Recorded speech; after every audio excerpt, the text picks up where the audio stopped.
तो hi friends, नमस्ते, जोहार। शुरू करते हैं आज का टॉपिक। और देखिए, ये क्लास में लास्ट क्लास ले रहा हूँ आप लोग का। इसके बाद मैं सेमेस्टर 3 में क्लास लूँगा, ठीक है। और एईसी इंग्लिश कंपोजिशन का जो बच जाएगा, SEC communication skill and personality development के बाद आपका एक ही पेपर बचेगा, एईसी इंग्लिश कंपोजिशन, ठीक है, जो सब का रहेगा। ठीक है, तो वो क्लास आपकी प्रेरणा मैम सब लेंगी। और इस सेमेस्टर 2 का ये लास्ट क्लास मैं ये क्लास ले रहा हूँ, ठीक है। चलिए तो शुरू करते हैं, क्योंकि कल मैं जाऊंगा ट्रेन से थोड़ा हैदराबाद, तो टाइम लगेगा, तो फिर वहाँ पे वीडियो वगैरह नहीं बना पाऊँगा, ठीक है। फिर जाने में आने में टाइम लगेगा। चलिए तो शुरू करते हैं। हम लोग बात करने वाले हैं इसका पीवाईक्यू। तो पीवाईक्यू मैंने ऑलरेडी 3 पीवाईक्यू अपलोड कर दिया है। पिछले साल का question paper with answer, video भी, और ऐप में पीडीएफ अपलोड कर दिया है, सारा पीडीएफ, ठीक है। और आज हम लोग करने वाले हैं नोट्स। इसका मैंने 50 ऑब्जेक्टिव क्वेश्चन आंसर भी करवाया है। और हो सकता है आपने वीडियो देखा होगा, नहीं देखा है तो देख लीजिएगा। प्ले स्टोर में सारा कुछ, मतलब सॉरी, प्ले स्टोर बोलता हूँ, ऐप में प्लेलिस्ट बना है, वहाँ पे सारा अपडेट है, ठीक है। और आज शुरू करने वाले हैं इसका पूरा डिटेल वीडियो। ये पेपर आपका जो है कितना, तो ये पेपर आपका 75 मार्क्स का आएगा, ठीक है। SEC communication skill and personality development. और पास करने के लिए इसमें आपको 30 नंबर लाना होगा। क्वेश्चन हिंदी इंग्लिश दोनों भाषाओं में आएगा, और आप आंसर को हिंदी या इंग्लिश किसी भी भाषा में लिख सकते हैं, ठीक है, विच यू आर कंफर्टेबल। तो यहाँ पे पहला यूनिट आ जाता है पर्सनालिटी एंड पर्सनल ग्रूमिंग, ठीक। पर्सनालिटी मतलब क्या होता है, व्यक्तित्व। और पर्सनल ग्रूमिंग मतलब स्वयं को संवारना, यानी कि व्यक्तित्व और स्वयं को संवारना, ठीक है। सज के सवर के रानी आवेलू ए रानी, है वो गाना, है ना वो भोजपुरी में। चलिए नेक्स्ट आता है इंटरव्यू प्रिपरेशन, यानी कि साक्षात्कार के लिए तैयारी, एंड ग्रुप डिस्कशन। साक्षात्कार के लिए तैयारी और ग्रुप डिस्कशन, जिसको हिंदी में बोलते हैं समूह चर्चा, ठीक है। इंटरव्यू का तरीका होता है, मैंने बताया था और अभी भी बताऊंगा। नेक्स्ट आ जाता है बॉडी लैंग्वेज, ठीक है, एंड बिहेवियर, यानी कि बॉडी लैंग्वेज मतलब शरीर की जो हमारी भाषा है, शारीरिक भाषा, ठीक। और बिहेवियर मतलब हमारा व्यवहार, ठीक है। तो इसके बारे में जानिएगा। यूनिट 4 है आपका आर्ट ऑफ गुड कम्युनिकेशन, यानी कि एक अच्छे संचार के कौन कौन से तरीके हैं, यानी कि अच्छे से बातचीत करने के कौन कौन से तरीके हैं, इसमें आप जानिएगा। तो पूरा सिलेबस मैंने एक ओवरव्यू दे दिया। अब चलिए मैं क्वेश्चन आंसर करता हूँ लॉन्ग आंसर टाइप में।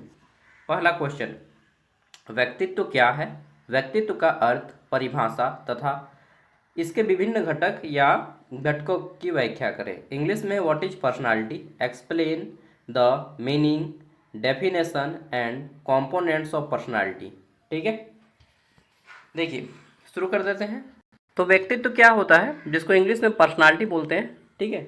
इसका मतलब होता है कि व्यक्ति के संपूर्ण व्यवहार, ठीक है। पर्सनालिटी में व्यक्ति का व्यवहार क्या है, कैसा व्यवहार है, उसके विचार कैसे हैं, अच्छे विचार वाला है या बुरे विचार वाला, उसकी भावनाएं कैसी हैं, दयालु है या निर्दय है, उनमें कैसे गुण है, सगुण है या निर्गुण है। इन सभी के समूह को हम लोग पर्सनालिटी बोलते हैं, ठीक है।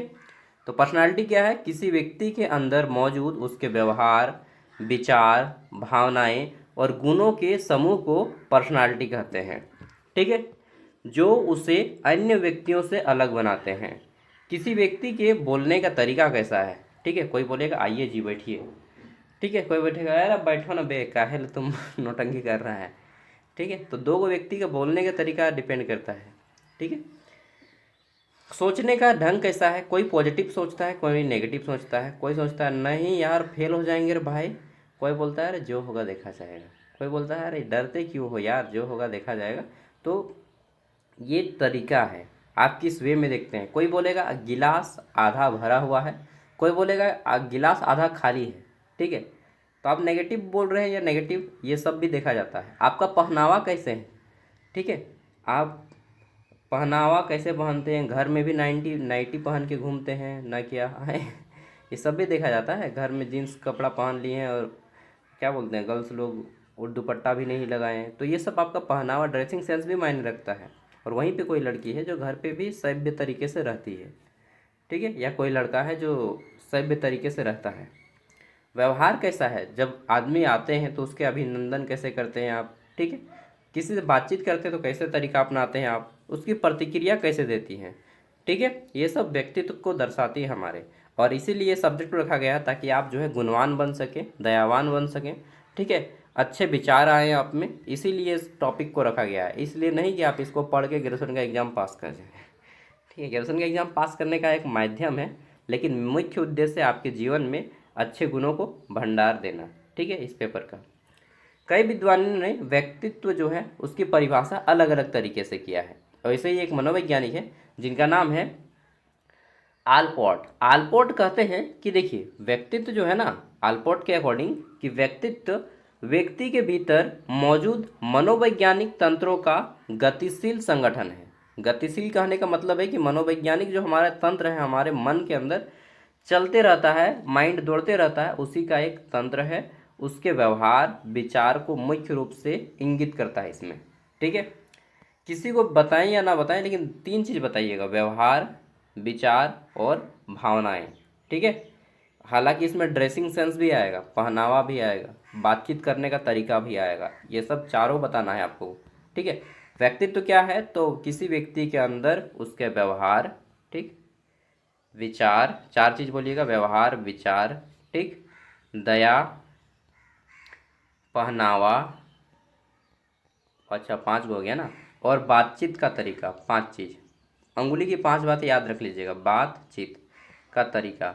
अगर ये पांचों चीज़ों पे जिस तरह से व्यक्ति का रहता है, उसी तरह से हम लोग व्यक्ति को उस तरह का पर्सनालिटी बोलते हैं। जैसे कोई बहुत ज़्यादा बोलता है, होता है ना आपके भी अगल बगल में, तो उसको बोलते हैं हम लोग एक्सट्रोवर्ट है, बहिर्मुखी है, ठीक है। कोई बहुत कम बोलता है तो उसको बोलते हैं यार ये इंट्रोवर्ट है, अंतर्मुखी है, ठीक है। कोई जितना ज़रूरत है उतना ही बोलता है, उसको बोलते हैं हम लोग ये जो है द्विमुखी, एम्बीवर्ट है, ठीक है। उसके अलावा भी बहुत सारे व्यक्तित्व का होता है। क्रोधित व्यक्ति कोई होते हैं, थोड़ा सा बोल दो कुछ बात पे एकदम भड़क जाएगा, ठीक है। तो व्यक्तित्व के मुख्य घटक अब हम लोग जानते हैं। देखिए कोई कोई व्यक्ति होता है शारीरिक घटक। ये फिजिकल कंपोनेंट क्या है कि व्यक्ति का शरीर, इसमें स्वास्थ्य व्यक्ति का देखिएगा, कोई कोई व्यक्ति हमेशा स्वस्थ रहेगा, कोई हमेशा बीमार रहेगा। रंग रूप, कोई व्यक्ति गोरे रंग के होते हैं, कोई काले रंग के होते हैं, कोई सांवले रंग के होते हैं, ठीक है। शारीरिक बनावट, कोई अच्छे कद का होता है, कोई मध्यम कद का होता है, जैसे कि मैं मध्यम कद का हूँ, ठीक है।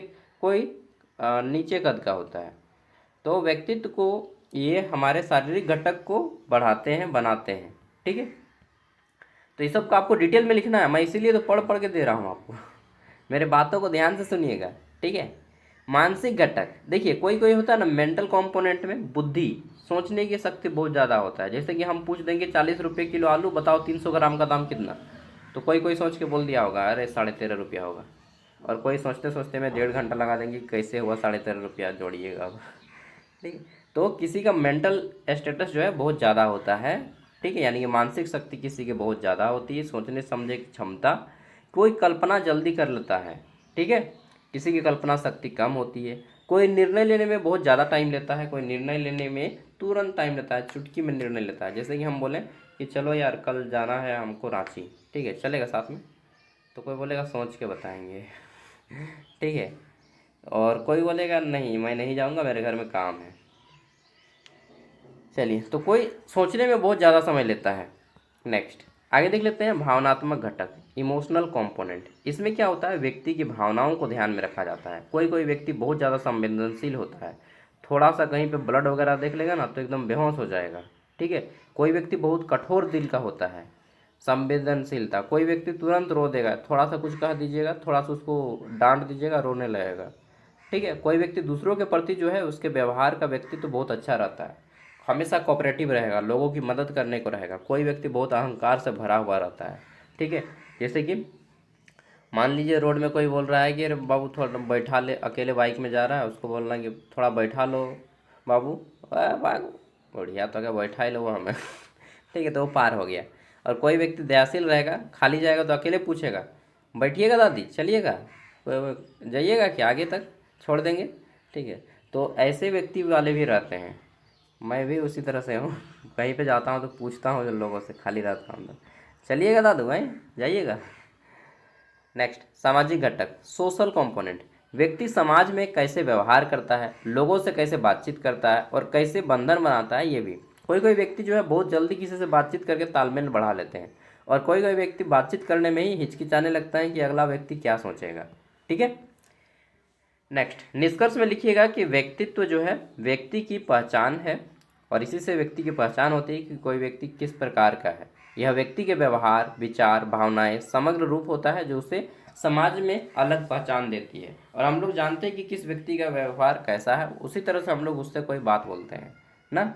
कोई व्यक्ति तुरंत किसी बात को फैला देगा और कोई व्यक्ति चुपचाप रहेगा। ठीक है। व्यक्तित्व के प्रकार अब हम लोग जानेंगे। Explain the types of personality. ठीक है, तो अभी मैंने बताया था, अब हम लोग विस्तार से जानेंगे। देखिए, व्यक्ति के कई प्रकार होते हैं जिसको मुख्य रूप से जो है ना 4 भागों में बांटा गया है। व्यक्तित्व को अलग अलग और उसके व्यवहार के आधार पर उसे विभिन्न प्रकार से वर्गीकृत किया गया है। इसको मुख्य रूप से 4 भागों में बांटा गया है। ठीक है। अच्छा, यहाँ पे 3 ही बताया गया है, चलिए कोई बात नहीं, मैं बता दूंगा एक। ठीक है। हम लोग जब बीएड में पढ़े हैं तो बीएड में भी ये 4 भाग होते हैं। ठीक है। देखिए, पहला जाता है इंट्रोवर्ट। इंट्रोवर्ट व्यक्ति कैसा होता है, हिंदी में बोलते हैं इसको अंतर्मुखी व्यक्ति।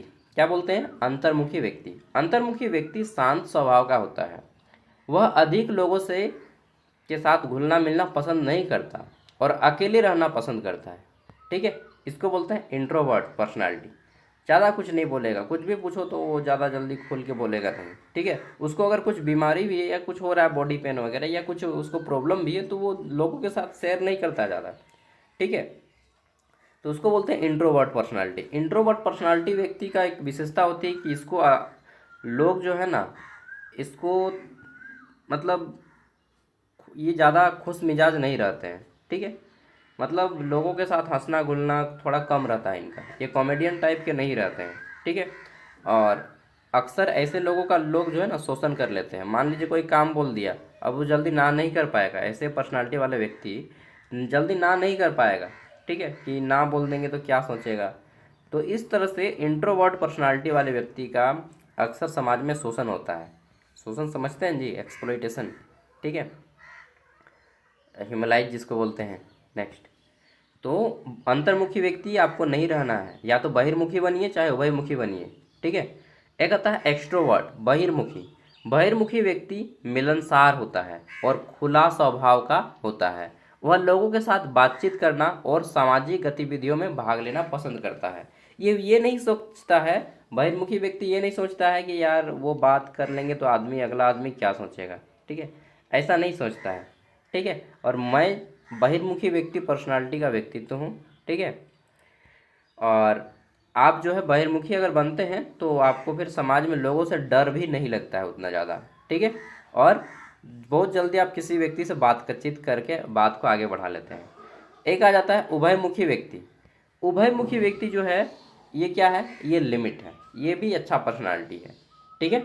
उभयमुखी इस प्रकार के व्यक्ति में अंतर्मुखी और बहिर्मुखी दोनों गुण होते हैं। परिस्थिति के अनुसार ये व्यवहार को बदल सकते हैं। ठीक है। ये लोगों से बातचीत भी करते हैं और शांत भी रहते हैं, जिसको नहीं बोलते कि ये आदमी आराम का है। ठीक है, सिंपल आदमी है, एकदम सीधा साधा। तो ये जो है सीधा साधा आदमी है, सिंपल आदमी है। लेकिन हाँ, ज़रूरत पड़ने पे ये क्या करते हैं, ये अपने सीधा साधे को एथी में भी बदल देते हैं। ठीक है, हाँ समझ गए ना। तो ये अच्छा पर्सनालिटी है, लेकिन सबसे अच्छा पर्सनालिटी यहाँ पे बहिर्मुखी व्यक्तित्व को माना जाएगा। ठीक है, एक्सट्रोवर्ट, जो समाज को, सोसाइटी को एक तरह से लीड करता है। जितने भी नेता लोग हैं, लीडर लोग हैं, जो अच्छे वक्ता हैं, मोटिवेशनल स्पीकर हैं, ठीक है, वो आपको बहिर्मुखी पर्सनालिटी को मिलेंगे। ठीक है, क्योंकि बहिर्मुखी का सबसे बड़ा चीज़ है कि ये ज़्यादा बोलते हैं। ठीक है, शब्दों का ज़्यादा प्रयोग करते हैं, समझ रहे हैं ना।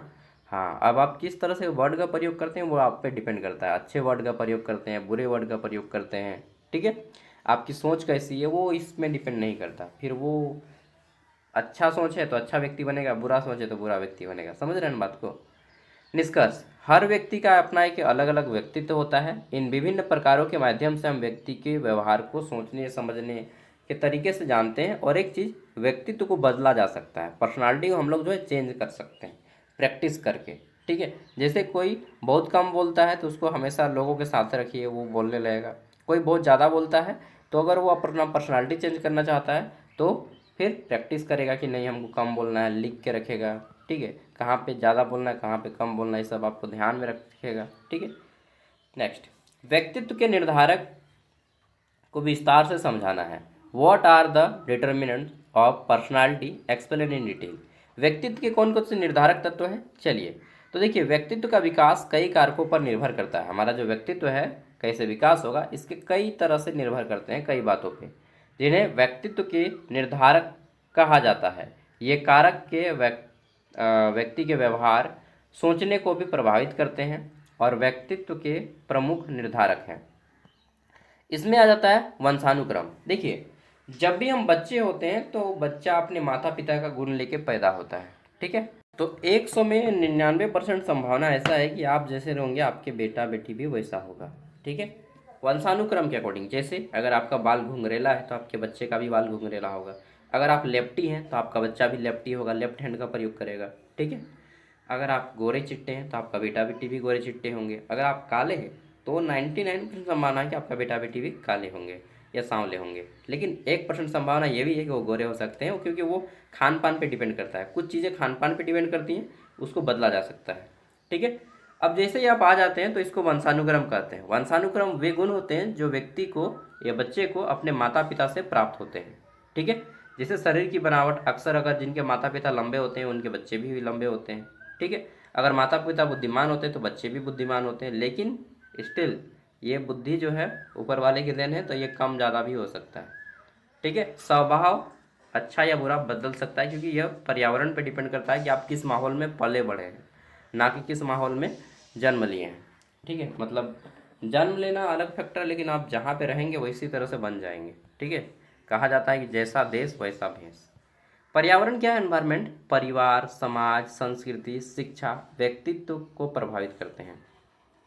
भले ही एक बच्चा एक अच्छे परिवार में जन्म लिया हो, लेकिन एक अच्छे परिवार में मतलब एक शिक्षित माता पिता के घर जन्म लिया हो, लेकिन अगर वो बच्चा एक बुरे संगति में फंस जाता है तो क्या करेगा? वो भी गाली बोलेगा, ठीक है।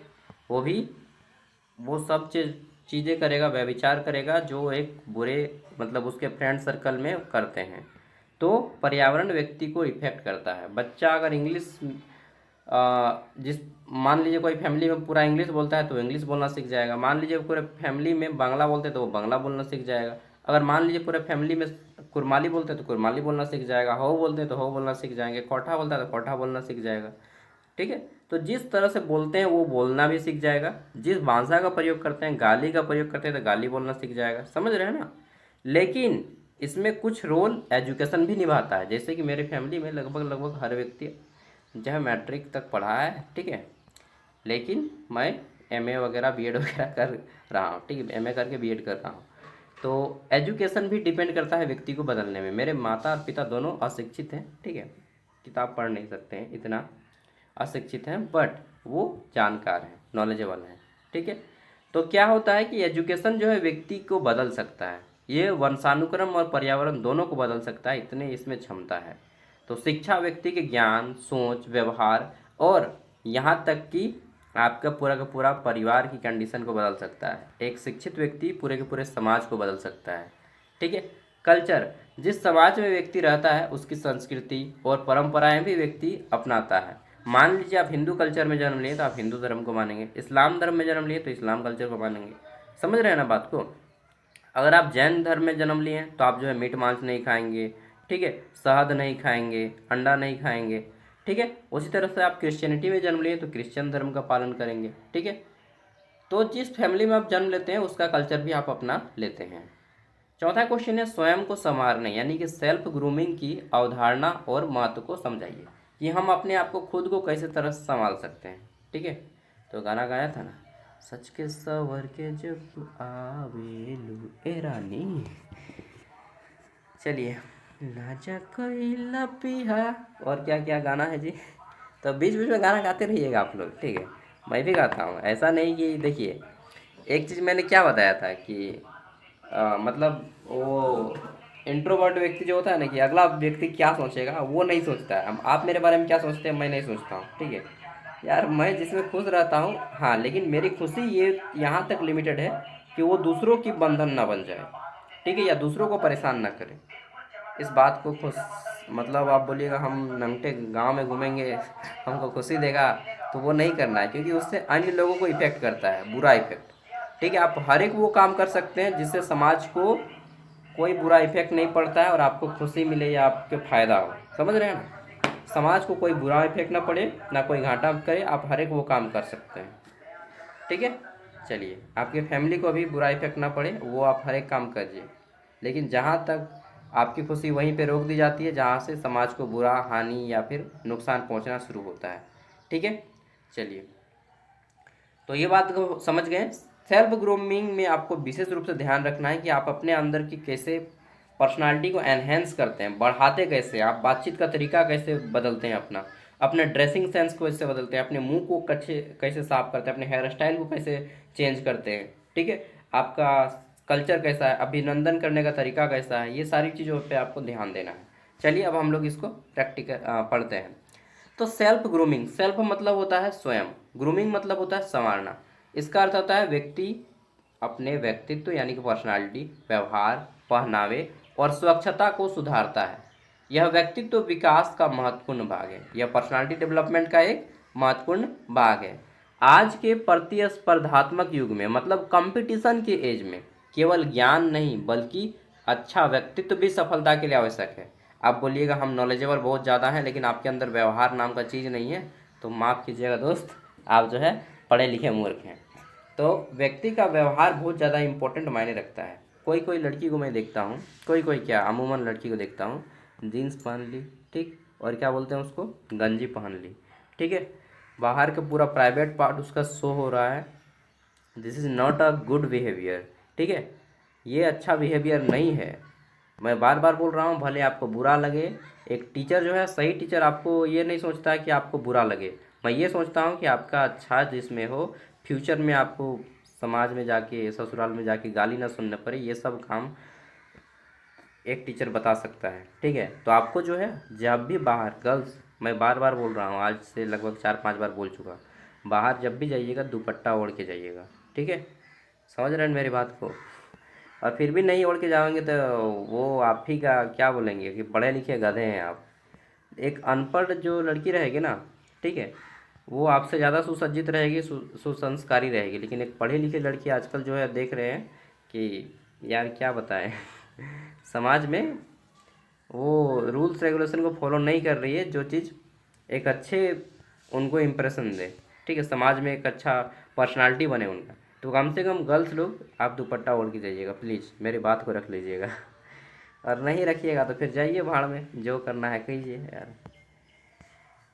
चलिए, तो सेल्फ ग्रूमिंग में मुख्य तत्व है आपका व्यक्तिगत स्वच्छता, personal and hygiene. Personal hygiene में क्या होता है आपको ये जानेंगे। फिर आपका आ जाता है उचित पहनावा, ड्रेसिंग सेंस आपका होना चाहिए अच्छा, प्रॉपर ड्रेसिंग सेंस हो। बॉयज़ लोग भी जो छोटा छोटा कपड़ा पहनता है, एकदम आधा कटा हुआ पैंट पहनेगा, फुल पैंट आधा कटा हुआ, ये क्या तरीका है जी, पहनना है तो पूरा पहनो, नहीं तो हाफ पैंट पहनो। ठीक है, सेल्फ कॉन्फिडेंस आपका मायने रखता है कि आप किस तरह से बातचीत करते हैं, डर डर के बात कर रहे हैं या आई कांटेक्ट मिला के बात कर रहे हैं। तो आई कांटेक्ट आपका होना चाहिए, आंखों से आंखें मिला के बात करो, नज़र से नज़र मिला के। सकारात्मक सोच, आपका जो थिंकिंग है वो पॉजिटिव होना चाहिए, नेगेटिव नहीं सोचिएगा। कोई कोई आदमी बाहर निकलते समय सोचता है, मान लीजिए गाड़ी से बाहर निकल रहा है, नहीं बेटा आज एक्सीडेंट हो जाएगा ना क्या रे, ठीक है सोचते ना आप में से कोई कोई, ठीक है, नहीं जा रहे हैं वहाँ पे, काम बनेगा या नहीं बनेगा यार। ठीक है, तो ऐसा सोचते हैं बहुत सारे आदमी, मैं भी सोचता था, इसको बोलते हैं नेगेटिव थिंकिंग। तो नेगेटिव थिंकिंग आपको चेंज करना है, पॉजिटिव थिंकिंग लाना है। ठीक है, सकारात्मक सोचिए, और सकारात्मक नहीं सोच पा रहे हैं तो नेगेटिव भी मत सोचिए, जो होगा देखा जाएगा। ठीक है, ऐसा सोचिए। अच्छा व्यवहार या आपको गुड बिहेवियर का प्रयोग करना है। किसी भी पूछ रहे व्यक्ति से तो बोलिएगा महोदय, क्या आप बता सकते हैं कि ये एड्रेस कहाँ पे होगा, चाहे सर बोलिए, महोदय अगर नहीं बोल पा रहे हैं तो सर बोलिए। ठीक है, महोदय या महाशय। ठीक है, या लड़की है तो मैम बोलिए, मैम, या फिर बोलिएगा मैम ही ज़्यादा अच्छा रहेगा। ठीक है, सुनिए, समझ गए ना। लड़का रहेगा तो आप महोदय बोलिए, चाहे सर बोलिए, चाहे महाशय बोलिए, उसको भी रहेगा कि यार गजब का व्यक्ति है है इतना अच्छा कहाँ से सीखा है वो। ठीक है, किसी को रास्ते में आप बोलिएगा कि महाशय इधर किधर से जाएंगे हम ये कॉलेज, तो आपको बता देगा। ठीक है, नहीं तो सर बोलिए, यदि महाशय नहीं बोल पाएंगे तो मैं तो बोलूँगा महाशय या महोदय का प्रयोग कीजिए। लड़की है तो आप मैम बोलिए, मैम, मैडम नहीं, मैम। ठीक है। सेल्फ ग्रूमिंग का क्या महत्व है? आत्मविश्वास इससे बढ़ता है आपका। ठीक है। व्यक्तित्व को आकर्षण करता है और नौकरी और सामाजिक जीवन में भी आपको सफलता दिलाती है। देखिए, कोई व्यक्ति है, माँ बाप अगर जा रहे हैं कहीं पे बाहर, तो माँ बाप का पैर छू के जाया कीजिए, बड़े के पैर छू के जाया कीजिए। अरे इससे आपका व्यवहार घट नहीं जाएगा यार, ना इससे आपका जो है आत्मसम्मान घट जाएगा, ना इससे आपका रेपुटेशन घट जाएगा, बल्कि इससे आपका रेपुटेशन बढ़ता है, इज्जत बढ़ता है, दूसरों के नज़रों में जो है आप ऊंचा उठ जाते हैं और खुद पे भी फील करते हैं कि चलो यार किसी को तो खुशी मिल रहा है, मेरे झुकने से अगर किसी को खुशी मिल जा रहा है तो क्या दिक्कत है इसमें, कौन सा मेरा पैसा घट रहा है। ठीक है। आपका इज्जत भी बढ़ेगा और आप किसी को खुशी मिलता है कि देखो वो मेरा पैर छुआ। ठीक है। ये खुशी मिलता है अंदर से।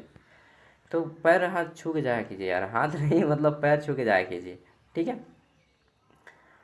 तो पर्सनल हाइजीन में आपको क्या ध्यान रखना है कि आपका ओवरऑल पर्सनालिटी, ठीक, बातचीत करने का तरीका, ठीक, ड्रेसिंग सेंस, अच्छे कपड़े पहने। कोई कोई बाल को कलर करवा लेता है, वो सब मत करवाइए, बाल वगैरह कलर वगैरह। ठीक है। सकारात्मक सोच, अच्छा व्यवहार। ठीक है। और कम से कम मतलब क्या बोलें, जहाँ तक संभव हो गाली का प्रयोग ना करें, लेकिन हाँ जब कोई दूसरा व्यक्ति गाली का प्रयोग करे तो मैं बोलता हूँ कि आप भी कीजिए। ठीक है। अगर कोई माँ बहन का दे रहा तुम भी माँ बहन का कर दो उसका। ठीक है। देखिए, ये समाज में आदर्शवादी सिद्धांत पे चलता हूँ, लेकिन वहीं तक आदर्शवादी सिद्धांत को मैं फॉलो करता हूँ जहाँ तक कि मेरे इज्जत पे आंच ना है। ठीक है। तो मैं बोल रहा हूँ कि एक्सट्रोवर्ट बनिए, एक्सट्रोवर्ट, इंट्रोवर्ट रहने से काम नहीं देगा। ठीक है। कोई बोल रहा है अरे सर मार के हाथ तोड़ देंगे, क्या बोला बे? हाथ तोड़ देगा? मैं हाथ और पैर दोनों तोड़ दूंगा। ठीक है। चलिए, तो डर के भी नहीं रहना है समाज में। ठीक है। आपका कोई शोषण ना कर पाए, ना आप किसी का शोषण करें। नेक्स्ट, पांचवा क्वेश्चन आ जाता है, explain the importance of personal hygiene and dress for success. देखिए, व्यक्तिगत स्वच्छता और सफल पहनावे के महत्व को बताया है इसमें। ठीक है। इसमें व्यक्तिगत स्वच्छता के मुख्य तत्व हैं, जिसमें कि मैं अब शॉर्ट में पार करता हूँ, आप लोग पढ़ लीजिएगा। शरीर की नियमित सफाई होनी चाहिए। ठीक है। रेगुलरली नहाइए, ठंडा के दिन को छोड़ के, ठंडा के दिन में 2 दिन में 3 दिन में नहाएंगे तब भी चलेगा। दांत की सफाई कीजिए। ठीक, साफ कपड़े पहने और बालों की देखभाल कीजिए। ठीक है। नेक्स्ट, देखिए, और जब भी इंटरव्यू देने जाए ना तो फुल पेट वगैरह पहन के जाइए, फुल पैंट पहनिए और शर्ट पहनिए। ठीक है। और गर्ल्स, मैं फिर से बोल रहा हूँ, आप लोग दुपट्टा पहना कीजिए। ठीक है। और एक चीज़, गर्ल्स को, मैंने बहुत सारे गर्ल्स को देखता हूँ कि दिन में भी नाइटी पहनते हैं। नाइटी का अर्थ समझते हैं? नाइटी मतलब नाइट को पहनने वाला, नाइट, ताकि वो कंफर्टेबल कपड़ा होता है। ठीक है, रात को, ताकि आराम से सो सकें। तो नाइटी को क्या करते हैं, दिन को भी पहनने लगते हैं। अरे यार, ये कहाँ का शिष्टाचार है? दिन को नाइटी नहीं पहना जाता है। ठीक है। वो इस लोग को पसंद नहीं है नाइटी की, दिन में नाइटी पहने, समझ रहे हैं? तो नाइटी वो रात के लिए है, दिन को नाइटी नहीं पहनना चाहिए। ठीक है। चलिए, और नाइटी पहन के बाहर कभी मत जाइएगा, घर से बाहर नाइटी मत पहन के जाइए। ठीक है। चलिए, आगे देख लेते हैं। तो क्वेश्चन है हमारा, what is an interview, explain the meaning, importance and types of interview. ठीक है।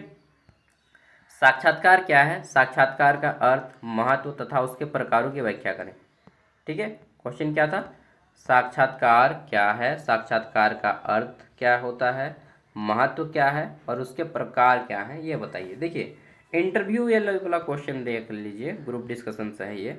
तो साक्षात्कार क्या होता है? इंटरव्यू होता है, इसमें एक व्यक्ति जो है, आपस में दो व्यक्तियों के बीच में बातचीत होता है, औपचारिक वार्तालाप की प्रक्रिया होती है। इसमें दो या दो से अधिक व्यक्ति भी हो सकते हैं, दो व्यक्ति या उससे अधिक व्यक्ति भी हो सकते हैं। ठीक है। ये किस तरह के इंटरव्यू हो रहा है वो उस पर डिपेंड करता है। इसमें प्रश्न उत्तर पूछा जाता है और व्यक्ति के बारे में जाना जाता है। इस प्रक्रिया में क्या होता है कि उम्मीदवार जो होता है, यानी कि कैंडिडेट, और इंटरव्यूअर जो होता है, साक्षात्कारकर्ता, उनके बीच में बातचीत होती है, जिसमें व्यक्ति की कितनी पढ़े लिखे, कितना ज्ञान है उसके अंदर, कौन कौन से कौशल आते हैं, कौन कौन से काम आता है उसको, क्या अनुभव है उसका, उसका व्यवहार क्या है, इन सभी चीज़ों का आकलन करता है साक्षात्कार, यानी कि इंटरव्यू लेने वाला। ठीक है। यानी कि जिस काम के लिए उसको चुना जा रहा है वो काम वो उसमें कर पाएगा या नहीं। किसी भी नौकरी या पद के चयन में साक्षात्कार एक महत्वपूर्ण चरण होता है। यह केवल शैक्षणिक योग्यता ही नहीं बल्कि व्यक्ति के आत्मविश्वास, संचार कौशल, व्यवहार और सोचने की क्षमता भी परीक्षण करता है। ठीक है। साक्षात्कार का महत्व है कि उम्मीदवार की उसमें क्षमता दिखती है, कितना पढ़ा लिखा है, क्या। मान लीजिए आपको किसी पोस्ट के लिए चुना जा रहा है, सपोज दैट आप क्लर्क के लिए फॉर्म भरें, क्लर्क के लिए आपका इंटरव्यू हो रहा है, तो उसमें देखा जाता है कि व्यक्ति का टाइपिंग स्पीड आता है या नहीं, हिंदी में टाइपिंग कर पा रहा है या नहीं, इंग्लिश में टाइपिंग कर पा रहा है नहीं, कंप्यूटर का बेसिक नॉलेज है या नहीं, MS Word, Excel, PowerPoint etcetera knowledge है या नहीं। ठीक है। मान लीजिए आप जो है किसी टीचर के पोस्ट पे जा रहे हैं, तो आपका टीचिंग नॉलेज चेक किया जाता है, पढ़ाने का टेक्निक चेक किया जाता है कि किस तरह से पढ़ा रहा है या व्यक्ति को, बच्चे को एंजॉय के साथ पढ़ा पा रहा है या नहीं पढ़ा पा रहा है। ठीक है। इन सब बातों को ध्यान रखा जाता है। अब साक्षात्कार के अलग अलग टाइप्स होते हैं। कौन कौन से टाइप्स? इसमें आता है फेस टू फेस इंटरव्यू। इसमें क्या होता है, व्यक्ति स्वयं खुद इंटरव्यूअर के सामने जाके बातचीत करता है, खुद जाके दोनों आपस में बैठे होते हैं सामने में टेबल पे, कुर्सी पे। ठीक है। और उसमें जो है बातचीत होता है। इसको बोलते हैं फेस टू फेस इंटरव्यू, इसको बोलते हैं सामना सामनी साक्षात्कार। ठीक है। या प्रत्यक्ष साक्षात्कार इसको बोलते हैं, प्रत्यक्ष साक्षात्कार भी बोलिए। इस प्रकार के इंटरव्यू में उम्मीदवार और साक्षात्कारकर्ता आमने सामने बैठकर बातचीत करते हैं। ठीक है। यह सबसे सामान्य और प्रभावी तरीका होता है इंटरव्यू देने का। ठीक है। इसमें जो है एक इंटरव्यूअर होता है और एक वो इंटरव्यू होता है। लेने वाला एक होता है, एक होता है देने वाला। दो ही व्यक्ति होते हैं। इसको पर्सनल इंटरव्यू बोलते हैं। पर्सनल इंटरव्यू में दो ही व्यक्ति होते हैं, एक इंटरव्यू देने वाला यानी कि साक्षात्कारकर्ता इंटरव्यूअर, और एक होता है इंटरव्यू देने वाला यानी कि कैंडिडेट।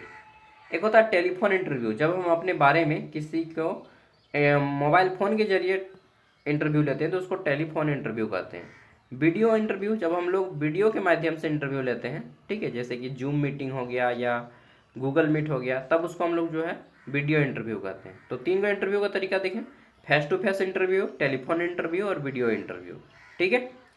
अब यहाँ पे फेस टू फेस इंटरव्यू में भी टाइप होता है, अलग अलग टाइप होता है, तीन को टाइप होता है फेस टू फेस इंटरव्यू में।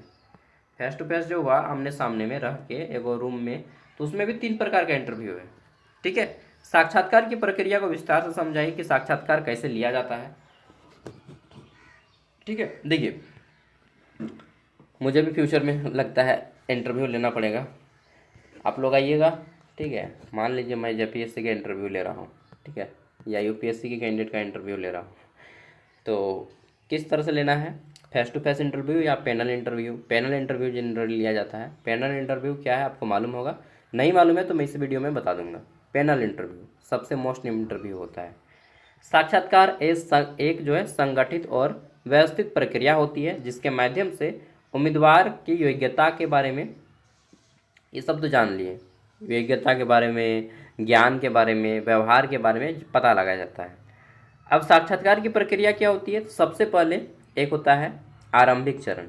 ठीक है, ओपनिंग स्टेज जिसको बोलते हैं। इसमें क्या होता है कि इस चरण में साक्षात्कारकर्ता उम्मीदवार का स्वागत करता है कि आइए, साक्षात्कार का जैसे हम इंटरव्यू लेने वाले हैं और आप इंटरव्यू देने वाले हैं, तो हम बोलेंगे हाँ मिस्टर सागर आइए, बैठिए बैठिए। ठीक है। तो स्वागत किए आपका, आइए, वेलकम, बैठिए। तो जैसे ही हम बोले बैठने के लिए, जब तक बैठने नहीं बोलेंगे तब तक बैठिएगा नहीं। ठीक है। और जैसे ही बोलेंगे बैठने के लिए तो आप बोलिएगा गुड मॉर्निंग सर या नमस्ते सर। ठीक है। या सुप्रभात सर या सुप्रभात मैडम या सुप्रभात महोदय, जो भी बोलना है बोलिए। ठीक है। एक सकारात्मक वातावरण बनता है। उम्मीदवार से सामान्य प्रश्न पूछे जाते हैं, जैसे कि बोलते हैं बताइए सागर जी अपने बारे में कुछ बताइए, और इंग्लिश में पूछेंगे तो just tell me something about yourself. ठीक है, ऐसा ही बोलेंगे, Sagar just tell me something about yourself. ठीक है। सबसे पहले पूछेंगे कि आप किस भाषा में बात करने के लिए तैयार हैं, हिंदी, इंग्लिश, खोटा, बांग्ला, उर्दू। ठीक है, जो भी आप बात करना चाहते हैं। तो बोलेगा আমি বাংলায় কমফোর্টেবল আছি, चलो तब बांग्लाয় দিব। ठीक है। अपना परिचय दीजिए सबसे पहले। ठीक है। अपना नाम, पिता का नाम, कहाँ से आए हैं, ठीक है, कहाँ तक पढ़ाई किए हैं, बस तीन चीज़ इसमें इंट्रोड्यूस करना है। अपना नाम, पिता का नाम, कहाँ से आए हैं और आपको योग्यता किया है, पहले इतना ही अपना परिचय में। अपनी शिक्षा के बारे में बताइए। ठीक है। इसका उद्देश्य उम्मीदवार को सहज बनाना है। अब जब सारी चीज़ें बता देंगे तब पूछेंगे आपका मुख्य स्टेज में आता है। पहला क्या हो गया, एक ओपनिंग स्टेज, आरंभिक चरण इंटरव्यू का। दूसरा स्टेज है आपका मेन स्टेज, ठीक है, यहीं पे तो सबसे ज़्यादा खेला होता है, अरे यार। और तीसरा होता है क्लोजिंग स्टेज, उसको लास्ट में पढ़ेंगे। इंटरव्यू का 3 स्टेज होता है, ठीक है, प्रारंभिक stage, opening stage, interview stage जिसको मुख्य चरण बोलते हैं, और लास्ट में आएंगे हम लोग क्लोज स्टेज। तो इंटरव्यू स्टेज में क्या होता है कि साक्षात्कार का सबसे महत्वपूर्ण चरण होता है। इस चरण में उम्मीदवार से आपकी शिक्षा के बारे में डिटेल में पूछा जाता है, अनुभव के बारे में पूछा जाता है, कौशल के बारे में पूछा जाता है, रुचि के बारे में पूछा जाता है, ठीक है, कि आपका इंटरेस्ट क्या है, आपका हॉबी क्या है, ये सब पूछिए। उसके बाद आपको जनरल क्वेश्चन पूछते हैं कि आपने कहाँ पे काम किया, कितने साल काम किया, बताइए कि ये काम कैसे होगा, ठीक है। सिंपल क्वेश्चन पूछेगा इस सब के बारे में। बताइए कि झारखंड में जो लंबरिंग का उद्योग है वह कहाँ पे है। लंबरिंग मतलब होता है कि वो क्या बोलते हैं, लकड़ी का फैक्ट्री कहाँ पे है, ऐसा ऐसा क्वेश्चन पूछ लेगा। बताइए कि झारखंड में बेतला नेशनल पार्क कहाँ पे है। बताइए सागर जी, झारखंड में सेल की फैक्ट्री कहाँ पे है, ठीक है, इस तरह से पूछेगा। तो ये पूछेगा आपकी ताकत और कमजोरियों के बारे में पूछेगा, आप इस नौकरी के लिए क्यों उपयुक्त है, बताइए why you are suitable for this job, ठीक है, पूछेगा कि आप इस जॉब के लिए क्यों उत्सुक है, या क्यों हम आपको ये जॉब क्यों ऑफर करें, बताइए, ठीक है। तो आपकी भविष्य की योजनाएं क्या हैं, आप इस जॉब के आने के बाद आप हमें कैसे बेनिफिट दे सकते हैं, आप फ्यूचर में क्या करना चाहते हैं, इन सब के बारे में पूछा जाता है पूरा विस्तार से। जो मेन इंटरव्यू होता है वो मुख्य स्टेज में होता है, ठीक है। जनरली आदमी को पता भी नहीं होता है कि इंटरव्यू के 3 स्टेज होते हैं, ठीक है। जो लोग इंटरव्यू कंडक्ट करवाते हैं उन लोग को, मैक्सिमम लोगों को पता भी नहीं होता है कि इंटरव्यू 3 स्टेज में होते हैं। मैं पढ़े लिखे व्यक्ति का बात नहीं कर रहा हूँ, पढ़े लिखे व्यक्ति इन सब के बाप होते हैं, इन सब से ज़्यादा जानकारी होता है उनको, ठीक है। क्लोजिंग स्टेज, समापन चरण, इसमें होता है, इस चरण में साक्षात्कार समाप्त किया जाता है, अंतिम स्टेज में होता है। इसमें उम्मीदवार को धन्यवाद दिया जाता है। चयन प्रक्रिया के अगले चरण के बारे में उन्हें जानकारी दी जाती है, जैसे कि चलिए सागर जी, आपसे बात करके अच्छा लगा और हम चाहते हैं कि आप नेक्स्ट स्टेज में सिलेक्ट हो। बाकी wish you all the best, ठीक है। चलिए, आपसे बात करके अच्छी लगी, मिलते हैं, इस तरह से बोल दीजिएगा और फिर बोलिएगा thank you sir, thank you ma'am, ठीक है, बाय, चल जाइएगा, बस यहाँ पे आपका इंटरव्यू क्लोज हो जाता है, ठीक है। तो साक्षात्कार की सही प्रक्रिया के संगठन योग्य उम्मीदवार का चयन कर सकता है और उम्मीदवार को भी अपने कौशल को प्रस्तुत करने का अवसर मिलता है। एक अच्छा इंटरव्यू जो है, एक अच्छा इंटरव्यू, ठीक है, 40 मिनट तक जाता है। कितना मिनट, 40 मिनट तक। अब किसी व्यक्ति के बारे में यार 40 मिनट बात नहीं कीजिएगा तो क्या पता कर लीजिएगा, बताइए। हाँ, लेकिन अब बात करने का तरीका ही उसका सही नहीं है। 2 ही मिनट में वो धराशाह हो गया, ठीक है, हाथ पैर कांपने लगा। वो पहले बोल दे रहा है नहीं हमको कुछ नहीं आता है। सर आप पूछे बात करिए कि यार बताइए जी आप क्या कहाँ तक पढ़े हैं, तो बोलेगा सर मैं 12th पास हूँ। अच्छा, ठीक है, 12th पास है, किस फैकल्टी से, तो बोलेगा सर फैकल्टी नहीं समझे सर। अच्छा, फिर बोलेगा आपने किस संकाय से पास हैं, तो बोलेगा नहीं सर संकाय भी नहीं समझे, सॉरी। तो फिर बोलिएगा कि आप आर्ट्स कॉमर्स साइंस किस से पास है, तो बोलेगा आर्ट्स से, आर्ट्स आर्ट्स पढ़ के पास हुए हैं। अच्छा, आर्ट्स पढ़ के पास हुए हैं, कितना परसेंटेज था आपका 12th आर्ट्स में, सर भूल गए हैं। तो बोलेगा भाग भोसड़ी के, कुछ नहीं जानता, अरे इंटरव्यू देने आ गया। तो मने मने वो ऐसा सोचेगा, लेकिन वो आपको ऐसा बोलेगा नहीं, ठीक है, क्योंकि वहाँ पे औपचारिकता का फॉलो करना होता है ना उन लोग को, ठीक है।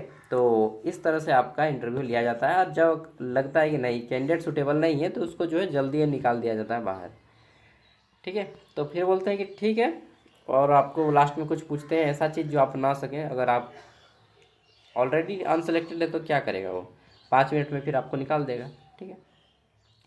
साक्षात्कार की तैयारी को विस्तार से समझाना है। देखिए, किसी भी इंटरव्यू में सफलता पाने के लिए आपको सही तैयारी करना बहुत ज़रूरी है। यदि उम्मीदवार पहले से तैयारी नहीं करेगा तो उसका आत्मविश्वास भी डाउन रहता है और इंटरव्यू देने के बाद आपको जो है सिलेक्शन का चांसेस भी कम रहता है। इसलिए पहले से तैयारी जरूरी है। इंटरव्यू की तैयारी के महत्वपूर्ण बिंदु है, कंपनी के बारे में जान लीजिए। अगर आप किसी कंपनी के बारे में जानने दे रहे हैं, आप कोई पोस्ट के बारे में जा रहे हैं तो उस पोस्ट के बारे में अच्छे से जान लीजिए। अपने विषय का नॉलेज हो, देखिए 10th-12th में कितना परसेंटेज आया है, कब आपने पास किया है, ठीक है, ये सब जानना होगा आपको। आपका ड्रेसिंग सेंस अच्छा होना चाहिए, ऐसा नहीं कि आपने जीन्स लगाया है और गंजी पहन के चल गए हैं, नहीं, आप प्रॉपर फुल पैंट और शर्ट में जाइए, गर्ल्स है तो सलवार सूट में जाइए, ठीक है, विथ ओढ़नी, ठीक है। आत्मविश्वास बनाए रखें, समय का पालन करें, और ऐसा नहीं कि हाँ बैठे और हाथ को पैर को हिलाते रहिएगा, कोई कोई पैर को हिलाते रहता है, ठीक है, तो वैसा नहीं करना है इंटरव्यू में। नेक्स्ट, अगला जाता है रिज्यूम लेखन क्या है, इसके अर्थ और मुख्य भागों को बताइए। रिज्यूम कैसे लिखा जाता है, चाहूँगा तो मैं इस वीडियो को 3 घंटा लग जाएगा यार पूरा वीडियो में बनाने में। रिज्यूम एक डॉक्यूमेंट होता है, देखिए 3 चीज़ होता है डॉक्यूमेंट। जब आप किसी को अपने बारे में जानकारी देते हैं तो 3 चीज़ों को ध्यान रखा जाता है। एक होता है बायोडाटा। बायोडाटा खासतौर पे गर्ल्स या बॉयज़ जो है शादी के वक्त देती हैं, शादी के वक्त, हाँ। बायोडाटा जो है अपने बारे में जानकारी देने का सबसे छोटा तरीका है, सबसे छोटे में शॉर्ट में अगर आप किसी को अपने बारे में जानकारी देना चाहते हैं तो उसको बायोडाटा बोलते हैं, ठीक है। उससे थोड़ा सा लंबा बायोडाटा 1 पेज का होता है, बायोडाटा जो है 1 पेज का होता है। रिज्यूम 1 या 2 पेज का होता है, 1 या 2 पेज का रिज्यूम होता है। इसमें बायोडाटा से थोड़ा सा और विस्तार से जानकारी होता है। रिज्यूम खास तौर पे जॉब के लिए और आजकल विवाह शादी के लिए भी किया जाता है, ठीक है। तो रिज्यूम इससे थोड़ा बड़ा होता है बायोडाटा से, ठीक है। और इससे भी बड़ा होता है सीवी। सीवी मतलब कैरिकुलम वीटा, सीवी। ये 3 पेज या 4 पेज तक का भी हो सकता है सीवी, ठीक है। बायोडाटा में बस आपका नाम, आपके पिता का नाम, ठीक है, आपका करंट एड्रेस कहाँ पे है, नाम, पिता का नाम, करंट एड्रेस, ठीक है, और आपकी योग्यता, बस इतनी चीज़ें रहती हैं शॉर्ट में, ठीक है। और रिज्यूम में आपका नाम, पिता का नाम, बायोडाटा, शैक्षणिक योग्यता में 10th 12th ग्रेजुएशन, ठीक है, कितना कितना मार्क्स आया, इन सब के बारे में दिया जाता है जानकारी। और सीवी में और विस्तार से कब आपने 10th पास किया, कितना परसेंटेज आया, कहाँ पे काम किया है, ठीक है, और हाइट कितना है, वेट कितना है, सब कुछ दिया जाता है विस्तार से सीवी में। तो समझ गए रिज्यूम, बायोडाटा और सीवी में। रिज्यूम एक संक्षिप्त डॉक्यूमेंट होता है, डॉक्यूमेंट को हिंदी में दस्तावेज बोलते हैं, जिसमें व्यक्ति के बारे में बताया जाता है, उसकी शैक्षणिक योग्यता, ठीक, कौशल, अनुभव, उपलब्धि, इन सब के बारे में डिटेल में बताया जाता है। रिज्यूम का भाग होता है personal information, career objectives, education qualification, skill, experience, इन सब के बारे में बताया जाता है, ठीक है। और कॉन्टैक्ट भी होता है। नेक्स्ट, अब आ जाता है ग्रुप डिस्कशन क्या होता है, इसका महत्व क्या है, प्रक्रिया को विस्तार से बताइए, ठीक है। तो यहाँ पे ग्रुप डिस्कशन का इम्पोर्टेंस बताया गया है, ग्रुप डिस्कशन की प्रोसेस बताई गई है। अब आ जाता है बॉडी यूनिट 3, जिसमें आपको बॉडी लैंग्वेज एंड बिहेवियर के बारे में क्वेश्चन आता है, ठीक है, कि what is human behaviour, explain the concept and factors affecting human behaviour. मानव व्यवहार क्या है, मानव व्यवहार की अवधारणा तथा उसे प्रभावित करने वाले कारकों की व्याख्या करें, ठीक है। इसमें परिवार और सामाजिक वातावरण के बारे में बताना है, फिर शिक्षा और अनुभव के बारे में बताना है, फिर संस्कृति और परंपरा के बारे में, देन व्यक्तिगत भावनाएं और सोच के बारे में, और लास्ट में निष्कर्ष के बारे में बताना है, ठीक है। अगला क्वेश्चन है बॉडी लैंग्वेज का अर्थ और महत्व समझाना है, कि बॉडी लैंग्वेज क्या होता है, इसका अर्थ क्या है और इसका महत्व क्या है, ठीक है। बॉडी लैंग्वेज के प्रमुख तत्व, जिसमें आपको फेशियल एक्सप्रेशन, चेहरे का हाव भाव, आई कांटेक्ट के बारे में ध्यान देना है, ठीक है, गेस्चर यानी कि इशारा जब करते हैं तो इशारा के बारे में ध्यान देना है, शरीर की मुद्राएं, आप कैसा बैठते हैं, सीधा बैठते हैं, टेढ़ा बैठते हैं, कैसा चलते हैं, ठीक है, और हाथों का एक्सप्रेशन कैसे देते हैं, ये सब बातों को ध्यान रखा जाता है। अगला है बॉडी लैंग्वेज के आयाम यानी कि डायमेंशन की व्याख्या करें, explain the dimension of body language. इसमें आ जाता है हमारा काइनिक्स, ठीक है, इसे शरीर की गतिविधियों जैसे कि हाथों के, चेहरे के हाव भाव और मुद्रा के बारे में ध्यान रखा जाता है, ठीक है। बॉडी लैंग्वेज में काइनेसिक्स क्या है, काइनेसिक्स इसमें जो है हम लोग बॉडी का एक्सप्रेशन देते हैं, संकेत, शरीर की गतिविधि जैसे कि हाथों के संकेत, हाथ से इशारा करते हैं ना, ठीक है, चुटकी बजा दिए, चलो निकलो यहाँ से, 2 अंगुली दिखा दिए, ये दैट मीन्स क्या होता है, अगर हम किसी को इस तरह से दिखाते हैं, 1 मिनट यार, जस्ट वेट अ मिनट। तो काइन, इसको समझ गए, काइनेसिक्स। दूसरा है आपका प्रोमेसिक्स, ये क्या होता है, काइनेसिक्स के बाद प्रोमेसिक्स। बॉडी लैंग्वेज में ये तीनों को आप चारों को याद रखना है, काइनेसिक्स, ठीक, प्रोमेसिक्स और हैप्टिक्स, साथ में ये लास्ट वाला क्रोमेसिक्स है, ठीक है। तीनों को सिक्स सिक्स है और एक हैप्टिक्स है, काइनेसिक्स, प्रोमेसिक्स, हैप्टिक्स और क्रोनेसिक्स, ठीक है। तो काइनेसिक्स समझ गए, जिसमें हम लोग बॉडी पार्ट्स का प्रयोग करके हम कोई संदेश देना चाहते हैं, ठीक है। यह शरीर की गतिविधि जैसे कि हाथों के संकेत, चेहरे के हाव भाव, शारीरिक मुद्राएं का प्रयोग करके जब हम किसी को अपना बॉडी लैंग्वेज के थ्रू कोई इशारा करते हैं, इंडिकेट करते हैं। ठीक है। नेक्स्ट दूसरा आ जाता है प्रोमेसिक्स। ये क्या होता है प्रोमेसिक्स? यह व्यक्ति के बीच की दूरी से संबंधित होता है। सामाजिक दूरी संचार को प्रभावित करता है इसमें। ठीक है, व्यक्ति के बीच की दूरी, डिस्टेंस बिटवीन पर्सन्स, और सामाजिक दूरी के संचार को प्रभावित करता है। ज़्यादा डिस्टेंस रहेगा तो फिर अच्छे से बातचीत नहीं हो जाएगा। ठीक है, और डिस्टर्बेंस भी आता है बातचीत करते टाइम में। हैप्टिक्स क्या होता है? जब हम किसी को टच करते हैं, ठीक है, यह स्पर्श के माध्यम से संचार को दर्शाती है, जैसे कि हाथ मिलाना, गले मिलना। तो ये क्या है? हैप्टिक्स है। हैप्टिक्स में हम बॉडी का पार्ट्स का प्रयोग करते हैं टच करने में किसी अदर पर्सन को। ठीक है, जब हम अपने बॉडी पार्ट्स को किसी अदर पर्सन के बॉडी पार्ट से टच करते हैं तो इसको हैप्टिक्स कहते हैं। ठीक है। नेक्स्ट जैसे कि क्रोनेमिक्स। अब आता है आपका क्रोनोमिक्स 4th नंबर पे। यह समय के उपयोग और समय की महत्ता से संबंधित है। ठीक है, कि हमारा टाइम का क्या इम्पोर्टेंस है वो हम भी समझते हैं। ठीक है, और हमारे टाइम का क्या उपयोग है ये भी हम समझते हैं, कितना उपयोग है। ठीक है, संडे के दिन कितना आपका उपयोग है टाइम का, इसको बोलते हैं क्रोनोमिक्स, मतलब टाइम की पाबंदी इसको बोलते हैं। ठीक है, एक तरह से, या समय का महत्व। तो 4 को हो गया। काइनेसिक्स, इसमें हम बॉडी के पार्ट्स का प्रयोग करते हैं इशारा करने के लिए। ठीक है। प्रोमेसिक्स, जिसमें हम जो है पर्सन के बीच में डिस्टेंस को देखते हैं कि हमारे बातचीत करने में पर्सन्स का कितना डिस्टेंस है। मोबाइल भी आपका एक प्रोमेसिक्स में आएगा, दो व्यक्तियों के बीच बातचीत हो रही है मोबाइल से। हैप्टिक्स में हम लोग बॉडी को टच करते हैं किसी दूसरे व्यक्ति के। और क्रोनेमिक्स में क्या होता है कि हम अपने टाइम का महत्व देते हैं। ठीक है, और उपयोग करते हैं। चौथा क्वेश्चन आ जाता है हमारा यहाँ पे, व्यक्तिगत संचार। ठीक है, व्यक्तिगत व्यवहार और समूह व्यवहार की व्याख्या करें।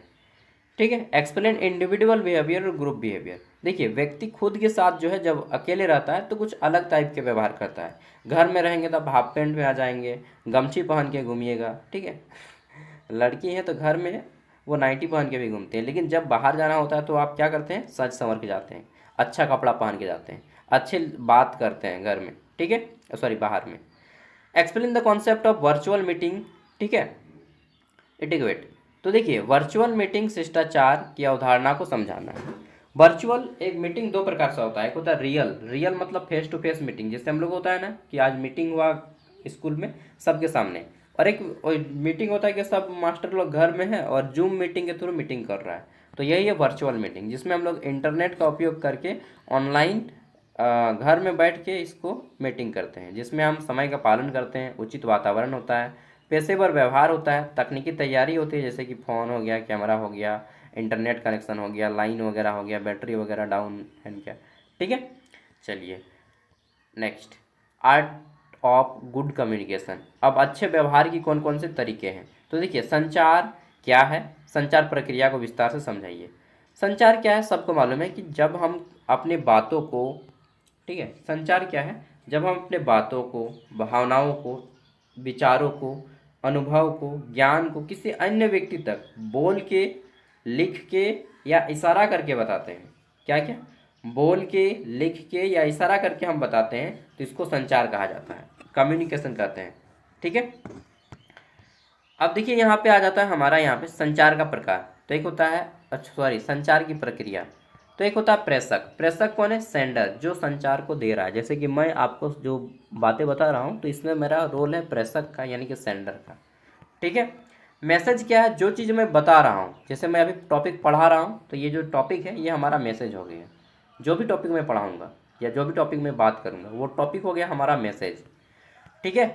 एनकोडिंग, आप कितना समझ रहे हैं इसको। ठीक है, जो टॉपिक को मैं बता रहा हूँ उसे आप समझ पे आ रहे हैं या नहीं, इसको बोलते हैं एनकोडिंग। और मतलब सॉरी, मैं जो बोला ये एनकोडिंग हो गया, आप जो समझे वो डिकोडिंग हो गया।